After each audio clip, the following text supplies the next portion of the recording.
Assalamualaikum warahmatullahi wabarakatuh. Baik anak-anak, bagaimana kabar kalian pagi hari ini? Alhamdulillah, Ibu harap semoga semuanya dalam keadaan sehat agar dapat mengikuti kegiatan pembelajaran pada pagi hari ini. Baik anak-anak, kita bertemu kembali dengan Ibu pada mata pelajaran pendidikan agama Islam. Sebelum kita memulai pada pelajaran kita pada pagi hari ini, sebaiknya kita membaca doa terlebih dahulu agar ilmu yang kita dapat, ilmu yang kita serap dapat bermanfaat. Baik, marilah kita bersama-sama membaca doa sebelum belajar. Bismillahirrahmanirrahim. Raditu billahi rabbah wa bil islam wa dina wa bi muhammadin nabiyya wa rasula. Rabbi zidni ilman nafi'ah warzuqni fahman wasi'ah. Amin. Setelah minggu lalu, kita sudah membahas tentang materi fungsi Al-Quran serta isi kandungan Quran Surat An-Nisa ayat 59 dan Quran Surat An-Nahl ayat 64. Maka pada pertemuan kali ini kita akan membahas tentang hukum bacaan alif lam samsiyah dan alif lam qamariyah. Jadi silahkan semuanya menyimak baik-baik materi yang Ibu sampaikan ini. Ada yang sudah tahu hukum bacaan al itu terbagi menjadi berapa? Ya, terbagi menjadi dua. Yang pertama ada alif lam samsiyah atau bisa juga disebut bacaan idgham syamsiyah. Dan yang kedua ada alif lam qamariyah, bisa juga disebut dengan bacaan idhar qamariyah. Ya, jadi sudah tahu ya, hukum bacaan al itu dibagi menjadi dua. Ada al qamariyah dan ada al syamsiyah. Sebelum kita membahas dan mengetahui pengertian apa itu hukum bacaan alif lam samsiyah dan hukum bacaan alif lam qamariyah, terlebih dahulu kita harus mengetahui makna dari ilmu tajwid. Ya, ilmu tajwid itu adalah ilmu yang mempelajari tata cara melafalkan huruf-huruf Arab dalam membaca Al-Quran yang sesuai dengan aturan yang sudah ditetapkan. Dalam istilah, tajwid itu berasal dari kata bahasa Arab yang berarti memperbaiki atau meningkatkan. Maksudnya, ketika kita membaca ayat Al-Quran, sebaiknya kita harus menggunakan kaidah tajwid. Mengapa? Karena salah satu fungsi tajwid adalah untuk memastikan bahwa setiap huruf yang kita baca harus sesuai dengan makhorijul hurufnya, sesuai dengan sifat-sifatnya, serta mengikuti aturan yang berkaitan dengan panjang pendeknya suatu bacaan atau dalam istilah ilmu tajwid dinamakan hukum mad, panjang pendeknya suatu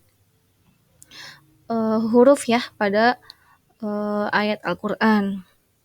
Juga dengan hukum-hukum lainnya yang ada pada ilmu tajwid. Maka dari itu kita semua diharapkan membaca ayat Al-Quran itu sesuai dengan kaidah tajwid agar arti dalam ayat-ayat Al-Quran tersebut tidak berubah maknanya. Seperti itu ya anak-anak. Nah anak-anak ya, hukum bacaan alif lam samsiyah.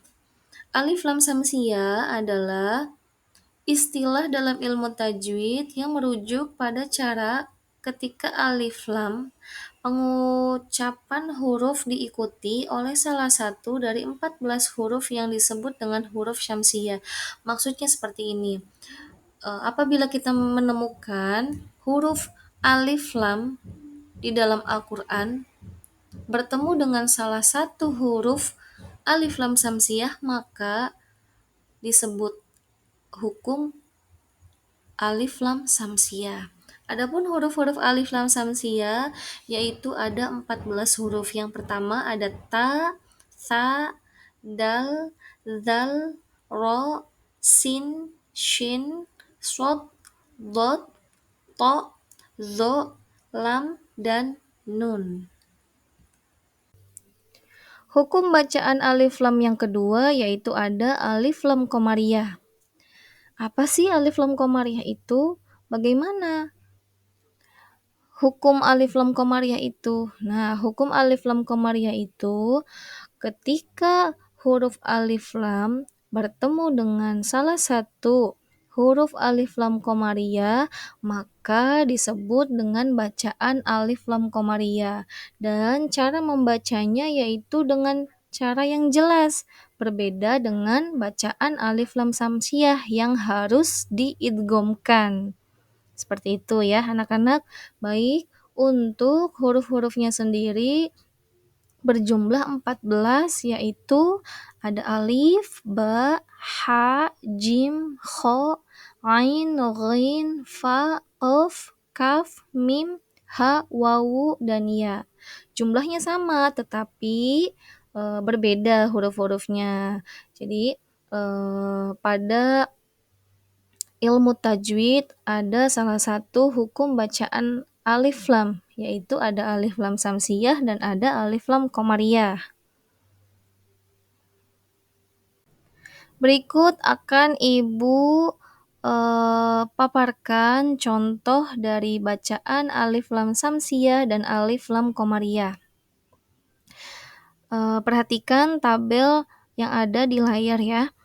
Baik, yang pertama ada alif lam samsiyah.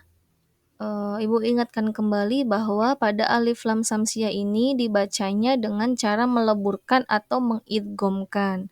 Dan huruf-hurufnya ada 14, serta untuk contoh yang pertama akan Ibu bacakan Bismillahirrahmanirrahim.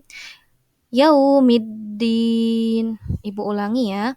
Yaumiddin. Nah, mengapa bacaan ini dinamakan atau disebutnya hukum bacaan alif lam samsiyah? Karena di sini terdapat alif lam bertemu dengan salah satu huruf alif lam samsiyah, yaitu huruf dal. Maka dibacanya harus diidghamkan atau dileburkan. Contoh yang kedua ada ilahinnas. Nah, contoh yang kedua juga sama, cara membacanya yaitu dengan cara mengidghamkan. Dan salah satu huruf alif lam samsiyah di sini yaitu huruf nun. Begitu ya anak-anak ya. Selanjutnya kita ke alif lam komariah.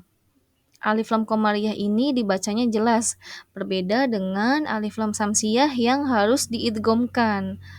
Jadi kalau alif lam komariah harus dibacanya dengan jelas atau dengan idhar. Hurufnya sama, berjumlah 14 namun berbeda ya anak-anak. Oke, untuk contoh yang pertama Ibu akan bacakan Rabbil alamin. Ibu ulangi. Rabbil alamin. Nah, hukum alif lam di sini dibacanya jelas ya. Karena ada alif lam bertemu dengan huruf ain, maka disebut dengan bacaan alif lam komariah. Contoh yang kedua ada fil ardi. Fil ardi. Ya. Salah satu huruf alif lam komariahnya yaitu huruf hamzah. Nah, baik anak-anak, itu yang Ibu paparkan tentang contoh bacaan alif lam samsiyah dan alif lam komariah. Semoga kalian semua dapat memahami, mencermati, dan dapat mengimplementasikan di setiap harinya ketika membaca ayat-ayat Al-Quran.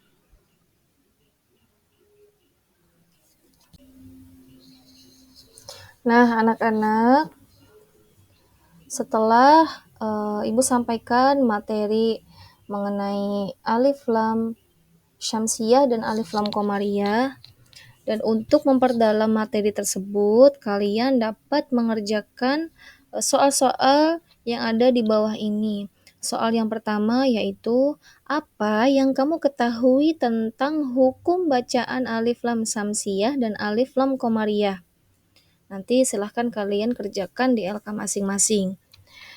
Untuk soal yang kedua, silahkan cari contoh hukum bacaan alif lam syamsiyah dan alif lam qamariyah pada Quran Surat An-Nisa ayat 59 dan Quran Surat An-Nahl ayat 64.